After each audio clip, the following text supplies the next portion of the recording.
నమస్తే అండి. అందరూ బాగున్నారా? మీరందరూ బాగుండాలని మనస్ఫూర్తిగా కోరి ప్రార్థిస్తున్నానండి. మేము కూడా బాగున్నాము. భాగ్యమంటే ముచ్చట్లకి స్వాగతం అండి. నా సబ్స్క్రైబర్స్కి అలాగే నా వీడియో చూస్తున్న ప్రతి ఒక్కరికి నా హృదయపూర్వక ధన్యవాదాలండి. అలాగే వీడియో ఆన్ చేయగానే ఒక్క లైక్ చేయండి. చాలామందికి రీచ్ అవుతుందని చెప్తున్నారు. అయితే నా వీడియో నచ్చితే మీరు సబ్స్క్రైబ్ చేసుకొని వేరే వాళ్ళకి షేర్ చేయండి. ఈరోజు వీడియో ఏంటంటేనండి, నా మనసులో మాట మీకు చెప్దామనేసి నిన్న నుంచి మనసు కొంచెం బాధగా ఉంది. దానికోసం మీతో పంచుకుందామని వీడియో చేస్తున్నాను.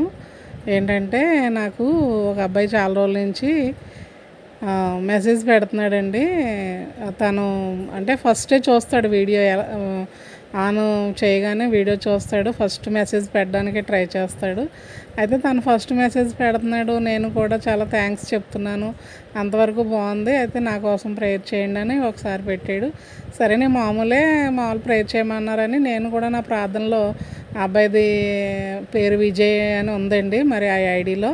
సరే, విజయ్ని తండ్రిని ఆ బిడ్డకి ఏమైనా సరే ఆ బిడ్డని స్వస్థపరచు ప్రభువా, అంటే అనారోగ్యంగా ఉన్నాడు అనేసి నేను ప్రేయర్ చేసుకునేదాన్ని. కానీ అంత భారంగా మామూలుగా ఏదో ప్రార్థనలో గుర్తు చేసుకునేదాన్ని. అయితే భారంగా అయితే బాధతో చేయలేదు. అయితే మొన్న మటుకు ప్రార్థన చేయమని పెడుతున్నాడు ఎప్పుడూని అనేసి నేను, నీకేమైంది నాన్న, ఏమని పెట్టమంటావు ప్రేయర్లో అని అడిగితే నాకు లివర్ ప్రాబ్లము, హార్ట్ ప్రాబ్లం అని చెప్పాడు. నాకు చాలా బాధ అనిపించిందండి. అసలు అంటే నేను ఏం చెప్పాలో కూడా తెలియలేదు. అబ్బాయి నంబర్ లేదు మన దగ్గర, ఏమీ లేదు మాట్లాడడానికి.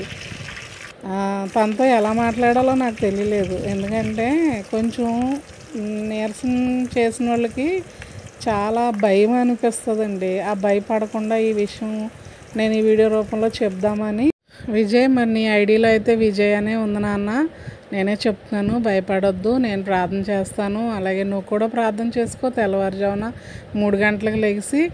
ఇది నా అనుభవం నాన్న. ఒకప్పుడు నన్ను కూడా 2011 టైంలో నాకు కొంచెం ఆయాసం వస్తుందని హాస్పిటల్లో జాయిన్ చేస్తే ఈవిడి చనిపోతుంది, ఈవిడికి గుండె వాసిపోయింది అని 2 నెలల తర్వాత చెప్పారు. నేను 2 నెలలు హాస్పిటల్లో ఉన్నాను. చిన్నపిల్లలు 4 ఆడపిల్లలు నాకు.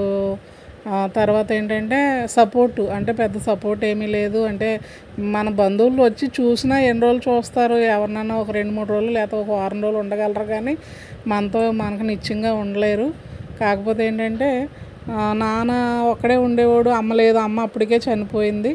ఆ టైంలో నాకు హాస్పిటల్లో పెట్టి ఈవిడ గుండె వాసిపోయింది. అంటే నేను డాక్టర్ గారిని అడిగాను, ఏంటి నాకు అసలు తగ్గట్లేదు, ఒక అడుగు వేస్తానంటే ఆయాసం వచ్చేస్తుంది, 2 నెలలు అయిందండి హాస్పిటల్లో ఉండి, మరి 2 నెలల నుంచి కూడా నాకు కొంచెం కూడా రికవర్ అవ్వలేదండి అని అడిగితే ఆయన నా ముఖం మీదే చెప్పాడు, నువ్వు ఎక్కువ రోజులు ఉండవమ్మా, మామూలుగా బాగా గుండె వాసిపోయింది, నిన్ను ఎక్కడ ఉంచినా లేదా కాకినాడ నుంచి మళ్ళీ నేను హైదరాబాద్ అన్నా పంపించేయాలి తప్ప మరి ఇంక వేరే ఆప్షన్ లేదు, అక్కడన్నా హాస్పిటల్లో ఉండడమే అన్నాడు. కానీ నాకు ఎందుకో కాన్ఫిడెంట్ ఎక్కువ ఉండడమో మరి లేదంటే నాకు మరి ధైర్యమో తెలియలేదు, నాకు భయం అనిపించలేదు ఆయన చెప్పినప్పుడు. ఇలా చెప్తున్నాడు ఏంటి, నేను చచ్చిపోతానా, అంటే నా పిల్లల పరిస్థితి ఏంటి అనేసి నాకు ఎందుకో మరి ఆ భయం అనేది రాలేదు. నేను ఒకటే ప్రేయర్ చేసుకున్నాను, తండ్రి నీ చిత్తము, ఒకవేళ నాకు ఇక్కడ వరకే ఆయుష్ ఉంచితే నా పిల్లల్ని నువ్వే కాపాడుతావు, నన్ను నువ్వే నడిపిస్తావు, మరి నీ చిత్తము, నేనేమన్నా తప్పు చేశానేమో ఎక్కడన్నా, ఒకవేళ మరి ఆ తప్పును మన్నించు, నీ దగ్గరికి వచ్చేటప్పుడు కూడా నేను ఏ తప్పు లేకుండా రావాలి కదా మరి అని ఏదో తెలియని ప్రార్థన ఆ టైంలో అసలు అలా చేసుకున్నాను. ఆ చేసుకున్న ప్రార్థన కూడా ఎలా చేసుకున్నానో నాకే అర్థం కాదు. ఆ టైం అంతా చాలా కష్టమైన పరిస్థితి అది పక్కన ఏంటంటే నేను అంకుల్ గారికి చెప్పలేదు, ఇలాగా జరుగుతుంది, ఇలా చెప్పారు డాక్టర్ గారు అని. అయితే పక్కన ఇంకో పేషెంట్ ఆయన చెప్పేశారు అంకుల్ గారికి. అంకుల్ గారు ఏమో తెగ భయపడిపోయి చనిపోతుంది అనేపాటికి ఎవరికైనా టెన్షన్ ఉంటుంది, 4 ఆడపిల్లలు, ఏంటి పరిస్థితి అని ఆలోచిస్తారు కదా.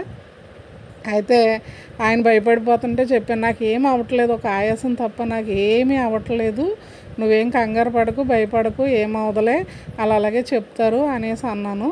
అంటే మనం మైండ్లో ఒక కాన్ఫిడెన్స్ ఉంచుకోవాలి, ధైర్యంగా ఉండాలి. భయం అనేది మన మనసులోకి రానివ్వకూడదు.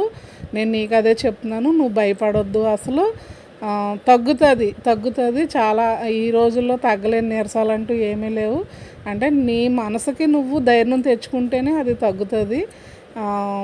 నువ్వు కాన్ఫిడెంట్గా ఉంటేనే నువ్వు బలంగా ఉండగలవు. నువ్వు ఎప్పుడైతే ఒక భయాన్ని నాకేదో అయిపోతుందేమో, నాకు బాగోలేదు అని కానీ నువ్వు భయపడ్డావంటే, మనం ఒక భయాన్ని అనేది లోన పెట్టుకున్నాము అంటే అది కంపల్సరీ ఆ భయమే మనల్ని ఇంకా తినేస్తుంది.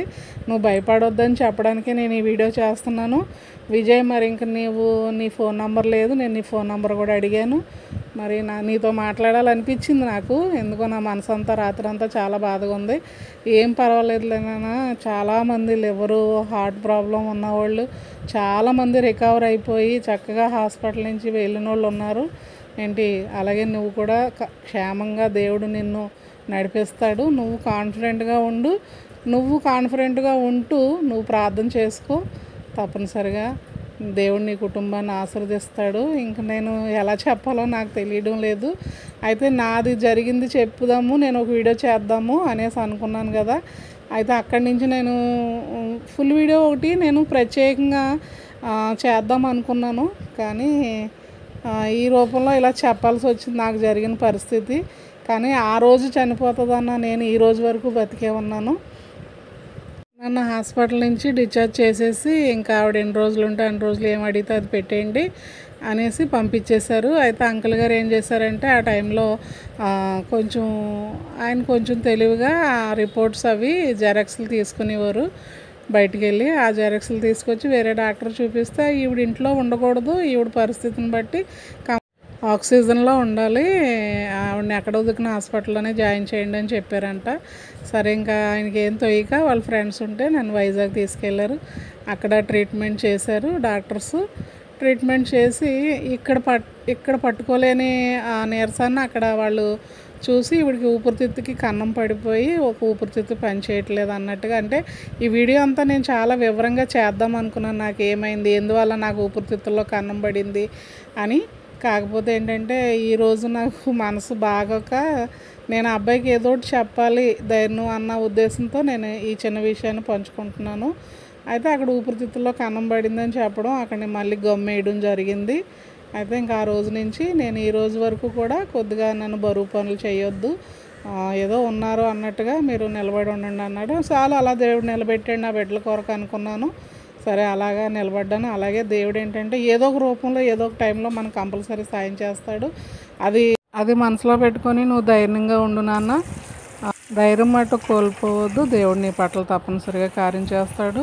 మేము సంఘంలో ప్రార్థన చేస్తాము, నేను ప్రార్థన చేస్తాను, నువ్వు కూడా ప్రార్థన చేసుకున్నాను. అలాగే వీడియో చూసిన వాళ్ళు కూడా తను మనస్ఫూర్తిగా త్వరగా నయమైపోవాలని అందరూ కోరుకోండి. తప్పనిసరిగా ప్రేయర్ చేసేవాళ్ళు అయితే ప్రేయర్ చేయండి. ప్రతి ఒక్కరు, అంటే నేను వాళ్ళు వీళ్ళని చెప్పట్లేదు, ప్రేయరే చేయమన్నారా అన్నారు కదా అని అనుకోకండి. అవతల వాళ్ళు ఎవరన్నా సరే మనం మనస్ఫూర్తిగా కోరుకుంటే అది తప్పనిసరిగా జరుగుతుంది. అలాగే అందరూ తనకి బాగోవాలని మనస్ఫూర్తిగా కోరుకోమని ఈ వీడియో రూపంలో చెప్తానండి. ఈ వీడియో ఎలా చేయొచ్చో చేయకూడదో కూడా తెలియదు. నేను అబ్బాయిని పర్మిషన్ కూడా తీసుకోలేదు.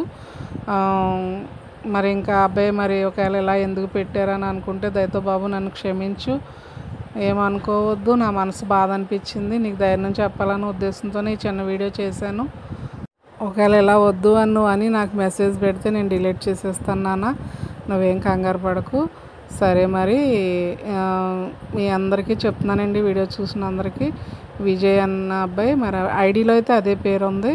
ఆ అబ్బాయిని కోసం మీరు అందరూ ప్రేయర్ చేయండి, తను మనస్ఫూర్తిగా త్వరగా నయమైపోవాలని కోరుకోండి. ఈ వీడియో చూసిన ప్రతి ఒక్కరు ఆ అబ్బాయి కోసం మనస్ఫూర్తిగా ప్రార్థిస్తారని. అలాగే ఈ మతము ఆ మతము అని కాదండి, నేను మతం కోసం ఏమీ చెప్పట్లేదు.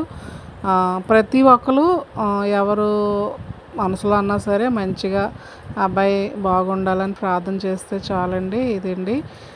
ఓకే నాన్న. Vijay, God bless you. దేవుడు నీకు ఎప్పుడు తోడుగా ఉంటాడు. భయపడొద్దు నాన్న, నీ భయాన్ని ఎప్పుడు నీ దగ్గరికి కూడా రానివ్వద్దు. ఇంతకన్నా మరి నేనేం చెప్పలేను. ఇంతే ఈ వీడియో. ఉంటానండి. ఈ వీడియో తప్పనిసరిగా చూసిన ప్రతి ఒక్కరు ఆ అబ్బాయి కోసం ప్రేయర్ చేస్తారని ఆశిస్తూ